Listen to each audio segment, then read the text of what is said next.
In this video, let's take a look at Air Duster from Amazon. This Air Duster is under $20 in Amazon. It comes with charging cable and all the accessories attachments. Let's do unboxing first.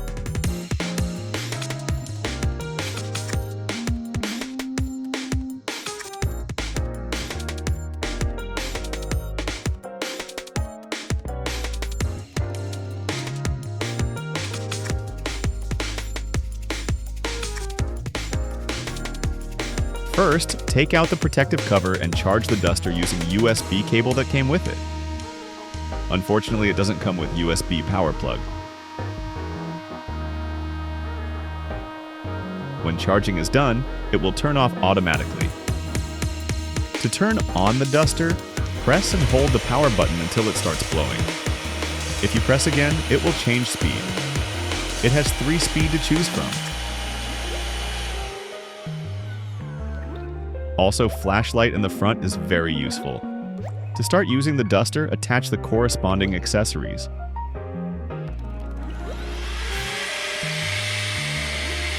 You can use to clean all kinds of stuff around the house or office.